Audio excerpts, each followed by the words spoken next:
Baqiy qabristoni azizlar Jannatul Baqi deyiladi. Bu qabriston birinchilardan bo'lgan Payg'ambarimiz alayhisolatu vasallamning sadoqatli sahobalaridan bo'lgan Usmon ibn Maz'un radhiyallohu anhu mana shu joyga dafn qilinganlar. Undan keyin Rasulimiz alayhisolatu vasallamning o'g'illari Ibrohim, ana bundan keyin uchinchi bo'lib qizlari Ruqayya radhiyallohu anha dafn qilingan edilar. Robbim qul domla mana shu qabristonga dafn qilinmoqda. Alloh taolo domlamizni ulug' zotlar bilan, sahobalar bilan birga yotishlikni iroda qilgan ekan.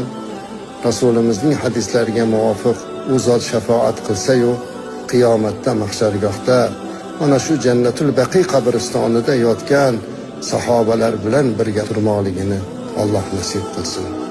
Inna lillahi va inna ilayhi roji'un.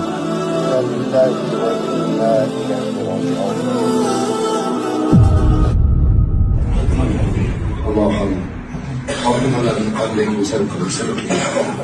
Rasulullohning ruhi qabz qilingan shaharda olamdan o'tishini iroda qilsin. Qanday go'zal makon beribsanki, Rasulimizga qo'shni qilib ashoblar bilan birga yotmoqlikni nasib qilsin. Umidimiz domlamizni qiyomatda Rasulimiz alayhissalomning shafoatlariga hamrohlik qilsin. Qolgan zurriyotlariga, oilalariga sabr bering.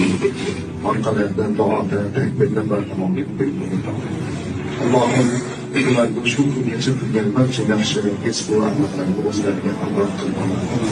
Kamchiliklarni, nuqsonlarni Ya Rabbi, duoga qo'l ochib turgan hojatlarimiz, hoj otalarimizni ham salomat qilib, vatanga eson omon borib olishlarini nasib qilsin.